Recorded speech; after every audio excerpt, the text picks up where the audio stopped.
Epstein revient. Aujourd'hui, une nouvelle surprenante est tombée sur l'implication de Donald Trump dans l'affaire Epstein.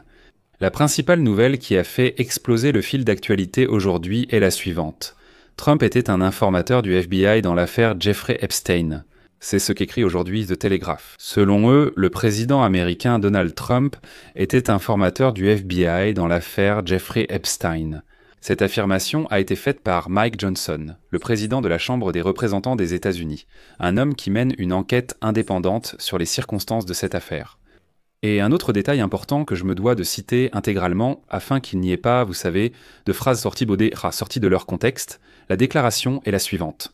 Selon Mike Johnson, Trump aurait pu coopérer consciemment avec l'enquête puisqu'en 2009, déjà, il avait déclaré avoir interdit à Epstein de fréquenter le club Mar-a-Lago après avoir appris son comportement inacceptable.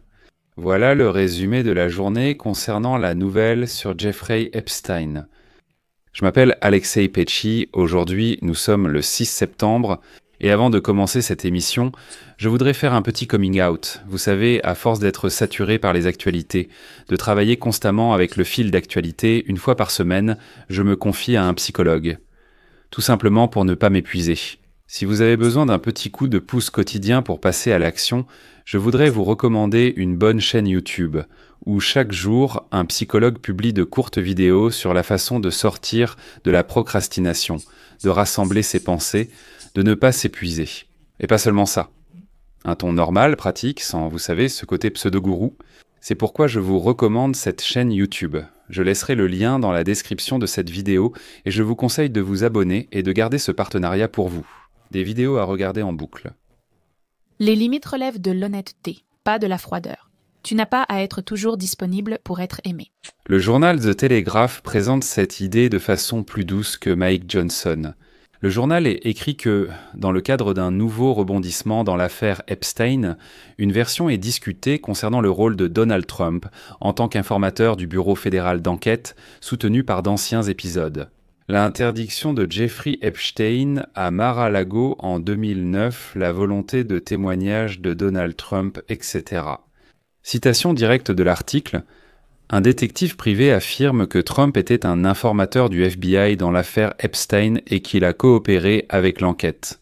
Ensuite, il est précisé qu'aucune confirmation officielle du statut d'informateur n'existe, seulement des déclarations des parties et des épisodes indirects. C'est important car le journal The Telegraph présente une version des faits et ne publie pas de documents du FBI. En résumé, ce n'était qu'une version. Qu'est-ce qui est factuel ici et qu'est-ce qui relève du bruit? Un fait. En 2019, 2020, l'avocat de l'un des plaignants, Brad Edwards, a effectivement déclaré dans une interview qu'il n'avait rien de négatif à dire sur Trump. Que Trump a été utile à l'enquête et qu'il était prêt à coopérer avec l'enquête. Ces propos ont été cités à de nombreuses reprises, et de nombreux médias ont cité précisément les déclarations de cet avocat. Mais je souligne qu'il s'agit de l'opinion de l'avocat, et non du statut officiel d'informateur du FBI. Il faut exprimer cette distinction à voix haute pour ne pas tomber simplement dans des gros titres sensationnalistes. Maintenant, pourquoi cela a-t-il refait surface aujourd'hui et à qui cela peut-il bien servir? Comme vous le savez, l'histoire avec Jeffrey Epstein et ses liens avec Donald Trump est assez obscure. Elle a été évoquée il y a plus d'un mois, puis, grâce aux efforts de l'équipe du président américain, elle s'est passée au second plan. Donc, la logique politique ici est tout claire. Donald Trump est le président. L'affaire Epstein reste une bombe à retardement pour toute administration. La fuite selon laquelle il était un informateur fait deux choses à la fois. Premièrement, elle justifie la distance de Donald Trump par rapport au milliardaire aujourd'hui décédé. En gros, je n'étais pas son ami, j'aidais la police. Trump devient soudainement un type bien, qui non seulement n'a pas entravé quoi que ce soit, mais au contraire, il connaissait les péchés de Jeffrey Epstein et aidait même la police. La deuxième vise les personnes de confiance d'Epstein en politique et dans les affaires, en suggérant que nos archives contiennent, en plus de photos, des protocoles de contact et des témoignages. Et voilà que The Telegraph écrit clairement que Mike Johnson mène justement une enquête séparée à ce sujet. Et il déclare que oui, en effet, Trump pourrait avoir été un informateur.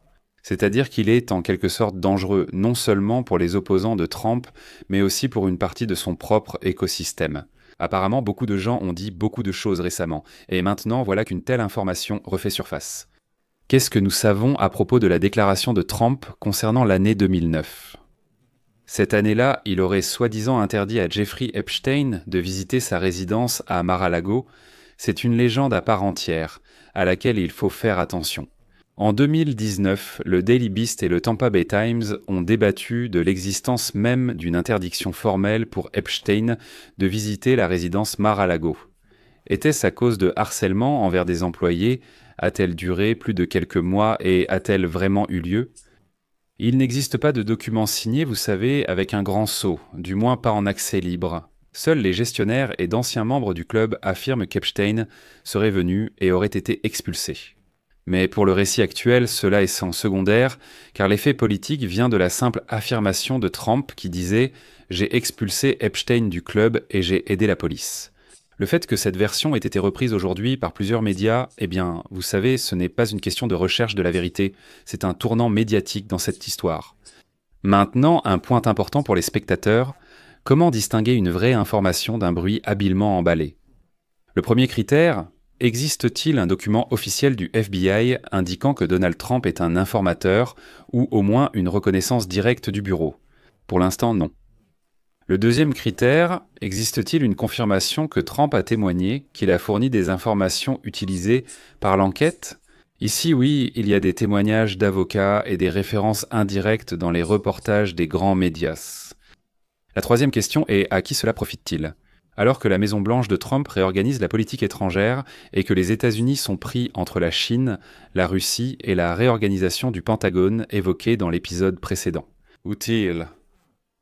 Vous savez, clore tout récit personnel ouvert et déclarer que Trump a aidé la police, c'est en fait la meilleure défense dans de tels cas. En gros, écoutez, pourquoi ne divulguons-nous pas toutes les informations ? Parce que Trump était un informateur du FBI, donc nous ne pouvons tout simplement pas les révéler. Et pour nous, qui se soucient de l'Ukraine, avant tout, la valeur de cette histoire est unique. Comprendre comment fonctionne la politique de l'information à Washington. Aujourd'hui, c'est un informateur, demain, il sera un héros, et après-demain, un négociateur dur pour la dissuasion. En somme, il ne s'agit pas des faits, mais de la présentation du leader des États-Unis d'Amérique. Oui, cela influencera la façon dont la Maison-Blanche expliquera les décisions sur les sanctions, les missions et l'argent. C'est une autre facette de l'image de Donald Trump. Regardez, même dans une telle histoire. Pourquoi taisait-il autant de choses ? Parce qu'il transmettait tout à la police et collaborait avec eux. Donc la recette ici est simple, gardons la tête froide. Un fait nécessite un document. Sans preuve que Trump était informateur du FBI, il n'y a rien.